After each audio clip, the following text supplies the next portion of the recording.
Good afternoon, everyone. Welcome to today's update on COVID-19 in Alberta. With us today is the Minister of Health, Tyler Shandro, and Dr. Deena Hinshaw, Chief Medical Officer of Health.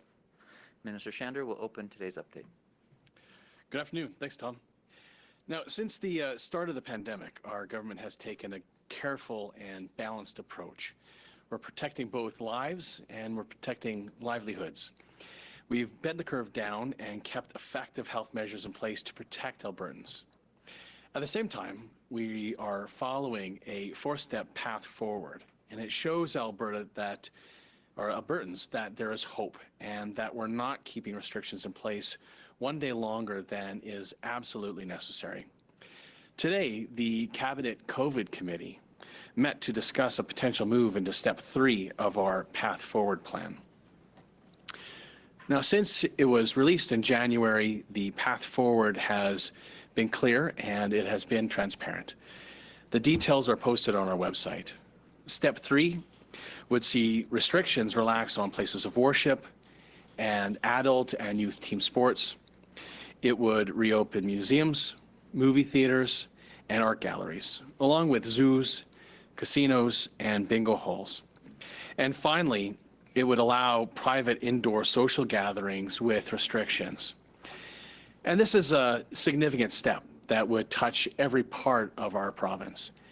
It would also create new opportunities for the virus to spread in our communities. And that is why, when we announced the plan in January, we were clear.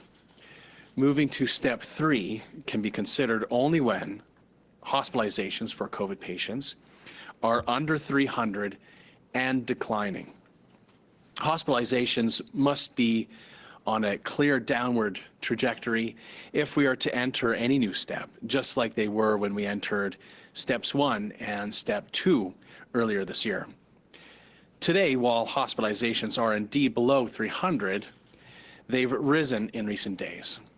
The decline that we saw in January and early February has stopped.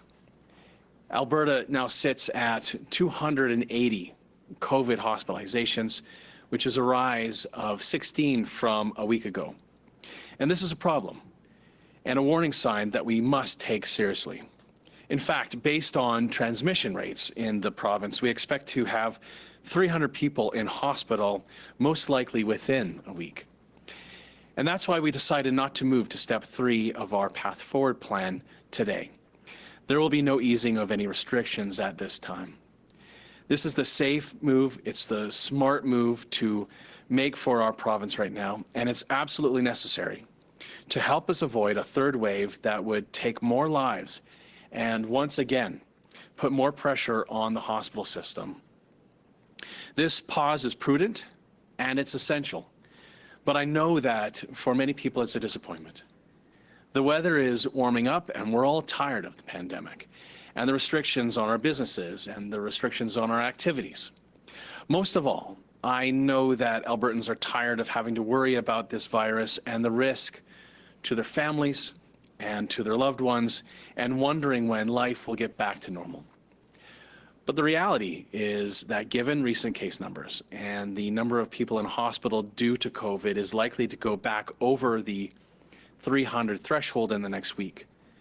So it would be irresponsible and unfair to Albertans to ease measures now only to reinstate them a few days later. The path forward is about taking our time to make good decisions based on the evidence. And until today, we had seen 7 straight days of growth in the number of people in hospitals. And that hasn't happened since we had 40 days of increases that began October 30th. That was the start of the second wave. Vaccinations are the path out of the pandemic, but the fact is they didn't start coming fast enough or in large enough amounts. Currently, almost half of those who are hospitalized and almost 90% of those who are in an ICU are 65 and under. So I'll say that again.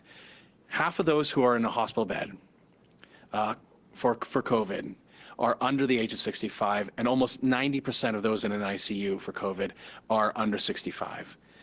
Most of them wouldn't be there if they had been vaccinated at this time. The fact is we simply haven't received enough vaccines from the federal government to fully protect those who are most likely to end up in a hospital. We've also seen increases in both our active as well as in our new daily cases. The positivity rate is also increasing in all 5 of our zones, which is another concerning sign. Our cases are rising and the spread is increasing. Last week, the reproductive rate, or the R value, for our province was 1.14. Anything above 1 means that cases are growing. And in Calgary, the R value was 1.23, while Edmonton's R value was 1.13, and the rest of Alberta averaged at 1.05. But perhaps the biggest issue is that the number of variants of concern is also rising as well in the province. Now, these variants, they now account for 16% of our active cases, and that's up from 10% just a couple of weeks ago. And this is not the direction that we want to be heading in as a province. We saw in November, as well as in December, what can happen if things get out of control and just how quickly that can happen. Obviously, we now have vaccines in our corner and Alberta's rollout is picking up speed. This week, Alberta will begin the final stages of Phase 2A of our vaccination program, which is offering it to everybody who is aged 65 and older. And this is remarkable progress based on our supply, and it puts us well ahead of most other provinces. And we expect to announce the start of Phase 2B, giving it to everyone with serious underlying health conditions very soon. I know that many families are patiently waiting their turn to protect vulnerable loved ones from this virus, but they're having to wait longer than they should. And the hard truth is that we would not be in this situation if Ottawa had delivered the doses and not left us waiting at the back of the line. Today, the U.S. has administered 37 doses for every 100 people. In Canada, we're only giving out about 10. Sorry, it's 37 doses per 100,000, I think, for folks in the United States. And in Canada, we're giving out about 10. Had Ottawa procured vaccine on the same level as the United States or many other countries, we would have been seeing Albertans immunized 2 or even 3 times as many people right now as we are seeing in Alberta. And we would be open and getting ready to ease things even further instead of being in the situation that we face today, with hospitalizations rising and restrictions staying in place. Since the start of the pandemic, provinces have worked to limit spread while Ottawa failed to procure the vaccines. Alberta has held up our end of the bargain. Ottawa didn't. However, we won't quit. We've administered nearly 490,000 doses, and there are over 70,000 appointments already booked for this week. And the rollout will only grow. We'll keep on expanding Alberta's vaccination program and getting doses into the arms of Albertans as soon as we receive the vaccines. And we'll keep on closely monitoring our hospitalization trends and other COVID-19 numbers. When, not if, hospitalizations level off and they start to decline, we'll be ready to keep safely easing our public health measures. Spring is here, brighter days are coming, and they're coming soon. We just need to hold fast for a little while longer. We need to stay the course and to keep abiding by the public health measures that can slow the spread of COVID-19 in our province. So please pay close attention to updates on our vaccination rollout. And when it's your turn, please sign up for your shot, show up for your appointment, and follow up with your second dose. The more people who do this, the faster we can all get back to normal with our daily routines. And so thank you. I'll now invite Dr. Hinshaw to provide today's COVID-19 report. Thank you. Thank you, Minister, and good afternoon, everyone. As you heard, we have administered almost 488,000 doses of vaccine in our province. Over the last 24 hours, we have identified 456 new cases of COVID-19 and completed about 7,500 tests. This puts our positivity rate at about 6.1%. We have identified 110 new cases of the variants of concern, which represent about 16% of all of our active cases. There are currently active alerts or outbreaks in 339 schools, or about 14% of all the schools in the province. Currently, these schools have a combined total of 1,474 cases since January 11th. As the Minister mentioned, there are currently 280 people in hospital for treatment for COVID-19, including 48 in the ICU. Sadly, I must announce that 5 new deaths were reported to Alberta Health in the last 24 hours.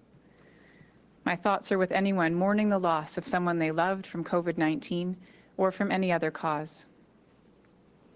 This has been a long pandemic, and I know that many people will have mixed reactions to the decision to delay Step 3. I have put a great deal of thought into the message that I want to give Albertans today. It is important that every one of us understands the powers that our actions have, and how crucial it is that we all make choices that protect our communities over the coming weeks. I said on Thursday that it might be possible to consider appealing to Albertans who are currently not following public health measures by offering them a lower risk way of gathering. Unfortunately, as we have seen cases, variants, and hospitalizations continue to rise in recent days, we cannot take the risk of easing any measures at this point. Now is not the time to abandon tried and true practices that have protected our communities and our healthcare system over the past year. COVID-19 is still very much with us. For those who would say that even 300 cases in hospital is just a fraction of our acute care capacity, I would remind us all of our experience in November when cases and hospitalizations began to grow sharply. Every 2 weeks from mid-November to late December, the number of people needing hospital care for COVID-19 grew. It grew by 200 to 250 people every 2 weeks, going from 270 people in hospital on November 12th to 927 just 6 weeks later. The reality is that once we hit a growth phase of this virus, our numbers will not stand still. That's why we all need to continue doing our part to not only follow the letter of the law and the public health orders, but the spirit of them as well. While immunizations will eventually protect those who are most vulnerable, we are not yet at a point where we have protected this whole group. As the Minister mentioned, 88% of those in ICU right now because of COVID-19 are younger than 65 years of age. Our current immunization program has not yet moved to offer vaccine to those under 65 with high-risk conditions, and even after receiving vaccine, it takes about 2 weeks for the shot to provide protection. We are in a challenging but hopeful time. Spring is officially here, the snow is almost gone, and warmer weather opens up many opportunities to get out of our houses, to stay active, and safely gathering with friends and family. In a few months, with widespread immunization, we will be in a very different place and able to enjoy many of the elements of our lives that we have had to put on hold because of COVID-19. But until we get there, it is more important than ever that we keep cases low. The rules in place, whatever they may be, are only as good as the steps all of us take, day in and day out, to follow them. Looking for loopholes or thinking that it doesn't matter if you bend an inconvenient rule just a little bit jeopardizes the progress that we have all made together. Our vigilance in minimizing the number of people we come into contact with each day, physical distancing, wearing a mask, and staying home and getting tested if we feel even slightly unwell are all crucial to stopping the spread of the virus. Though it may be hard to see it, our choices have immense power, and each of us has a say in whether cases rise or fall in the days and weeks ahead. I urge all Albertans to make the best possible choices they can to prevent cases from rising and to keep each other safe from this virus. Thank you, and I'm happy to take questions. A minor point of clarification before we go to the phone. The United States has administered approximately 37 doses of COVID-19 vaccine per 100 people. Canada has administered approximately 10.5. Thank you, Tom. Thanks for clarifying that. Operator, could you put through the first caller, please?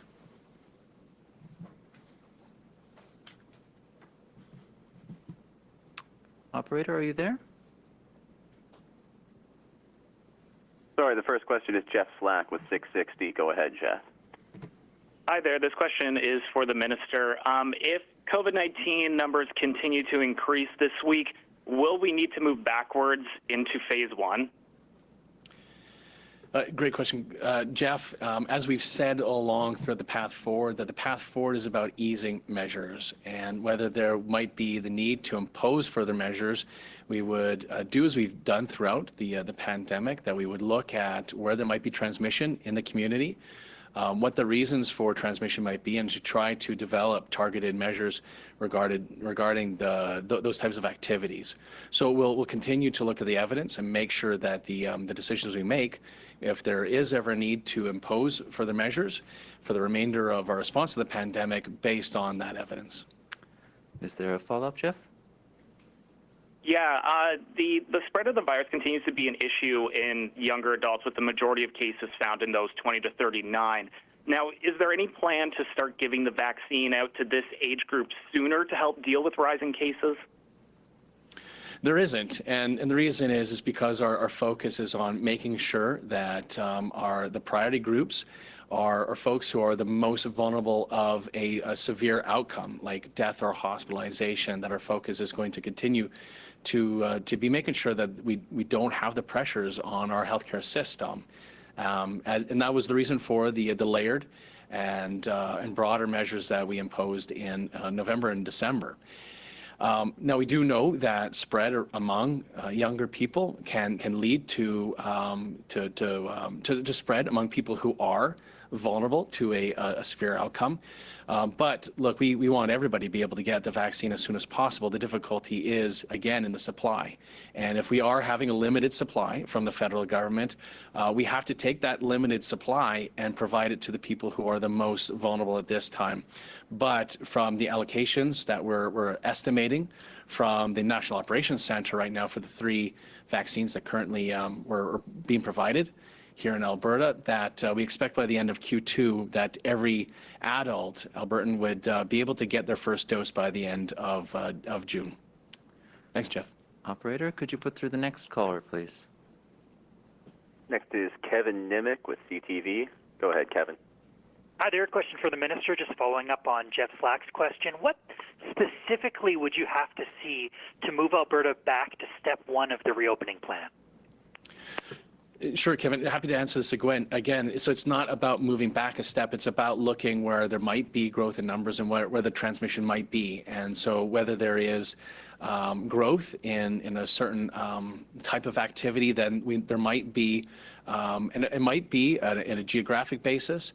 It might be the province as a whole. So it's not us going back to a step 1. As we said, easing the measures would be on the step 1, 2, 3, and 4 process for the path forward plan, but then imposing measures would not be about stepping back a step, but looking at the data and making decisions about imposing measures that were based on the data and the recommendations that we end up receiving from the public health officials.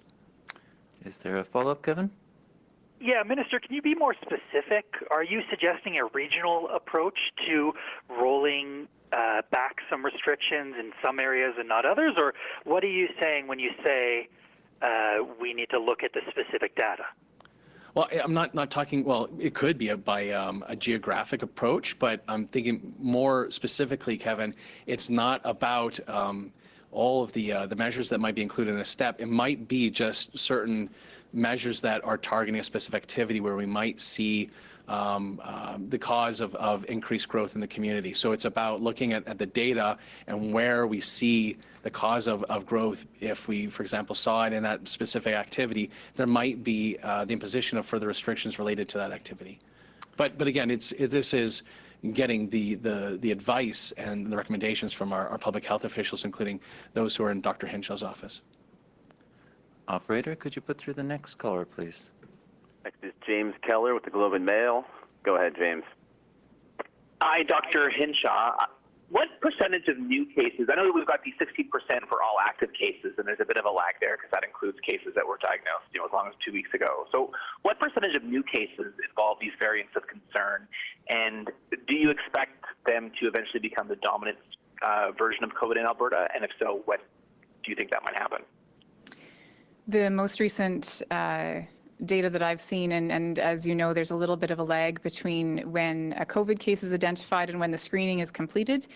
So the most recent complete days of testing where we've run all those screens, and again, the lab is doing a great job to try to shorten that window. We are sitting at around 20 to 25% of our new cases as the variant. Now that does fluctuate a little bit day to day. But I think what we've seen in other countries is that because the variant is more transmissible, that it eventually does become the dominant strain where there is spread in the community. It's hard to say when exactly that might happen, and it's present, I would say, in different proportions in different parts of the province. But the important thing for all Albertans to know is that the only way that we're going to be able to slow the growth overall, but particularly with the variant cases, is to follow the public health measures every day in every activity we do, because what we are seeing is that the variant is spreading widely in locations where people are not following the public health measures and where they've let their guard down, and that variant takes the opportunity to spread very quickly from one to many. And we are seeing that there can be multiple generations of transmission even within 1 week. So within several days of an exposure, people are infectious and passing it on to other people, which means we need to make sure that all of us regularly are thinking as we're going about our daily activities, what are the things that I need to do every day and every moment to make sure that if I am in the presence of somebody who may be infectious, that I won't pick it up, or if I happen to be infectious, that I won't pass it along. Is there a follow-up, James? Definitely, yeah. And this is more for Minister Shandro, I think.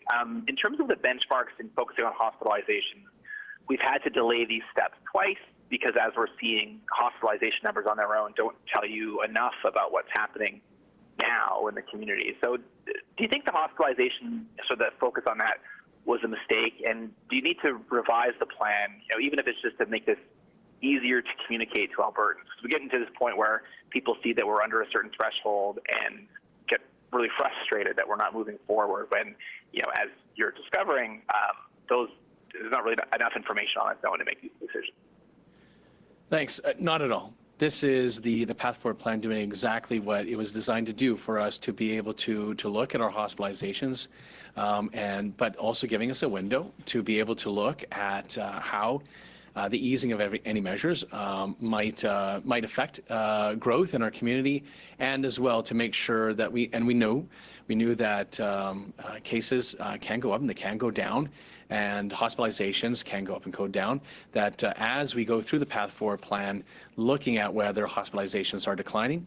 And that's exactly why we included those 3-week windows in between each of these steps, so that we could continue to look at that data and that evidence to be able to make the decisions about whether or not to continue with the next step. All right, we've got time for 2 more callers. Operator, could you put through the next one, please? Next is Julia Wong with Global News. Go ahead, Julia. Hi, I think this question is for the minister, but if Dr. Hinshaw wants to answer as well, that'd be great. When will the province be taking another look at moving into step 3, and what do you have to say to businesses that continue to wait to reopen? Well, I'll answer the second question first. So we understand the frustration, and we understand the frustration of not just the business owners, but all Albertans, and how public health measures are affecting our activities, affecting our businesses. We have an incredible amount of sympathy and empathy for everybody who is frustrated with these measures, and looking forward to not just the light at the end of the tunnel, but the end of the tunnel, and us being able to get back to normal life. So we appreciate that.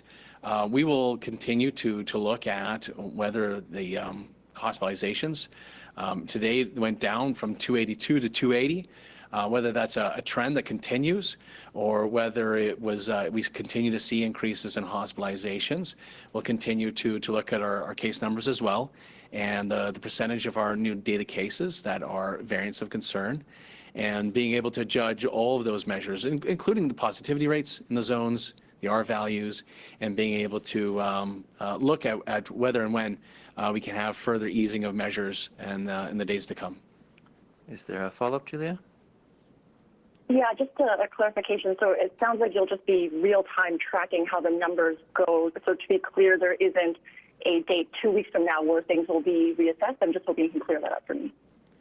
No, there isn't a specific date that we're going to hold ourselves to. We'll continue to, knowing that right now we are at 280, and once we see declining hospitalizations, then it is something that we could consider to moving forward with a step 3.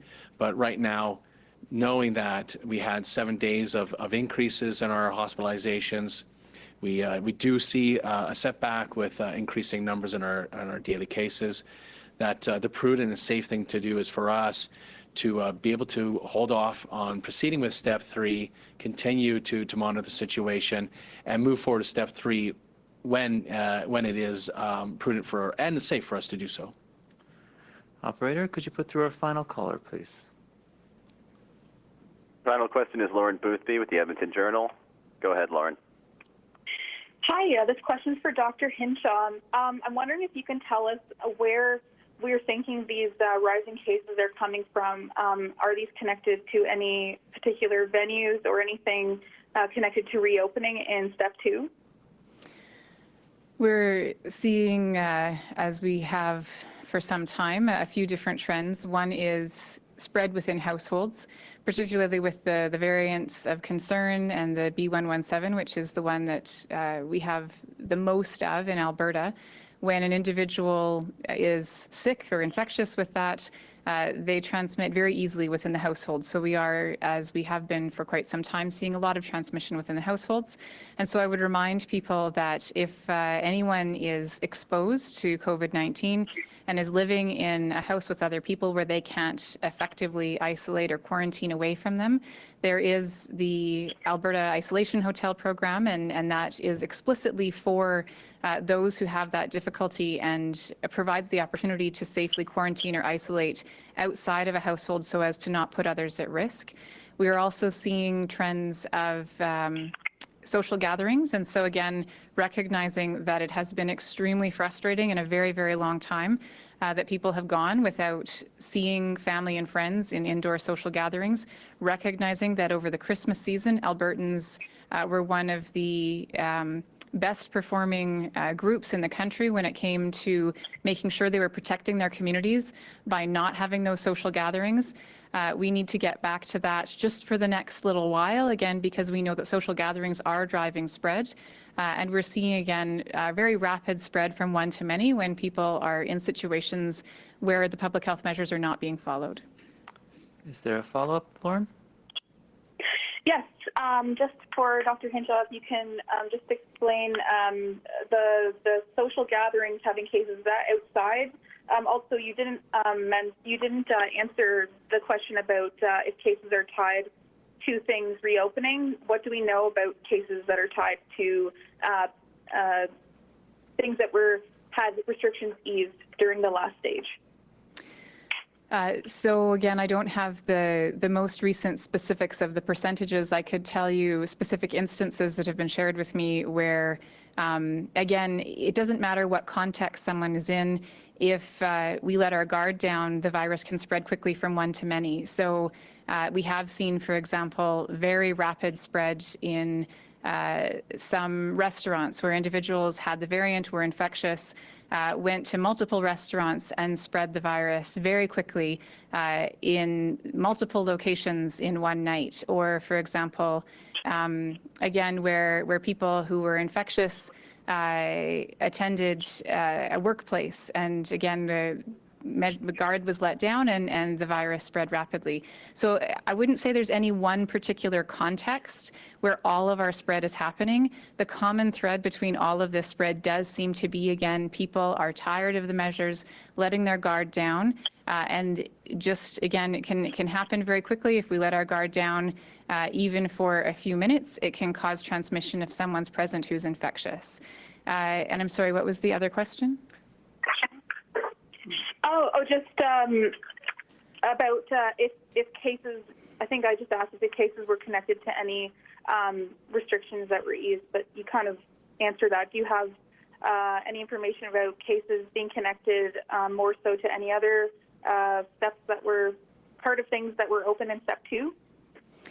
Again, I wouldn't say that it's a particular location. It seems to be the trend that wherever people are, whether it's their own workplace, whether it's a location where they're engaging in recreation, or again at a restaurant, it really, the common thread is when we let our guard down, the virus spreads quickly, whatever setting we happen to be in. So I think, again, the message that we all need to take to heart is for ourselves, and also to encourage those around us, that if we let the virus spread rapidly at this point in time, it's not going to, the vaccines can't catch up. So if the virus spreads right now, offering vaccine after the fact isn't going to protect people who've become infected and ended up in hospital. So we need to hold on a little while longer.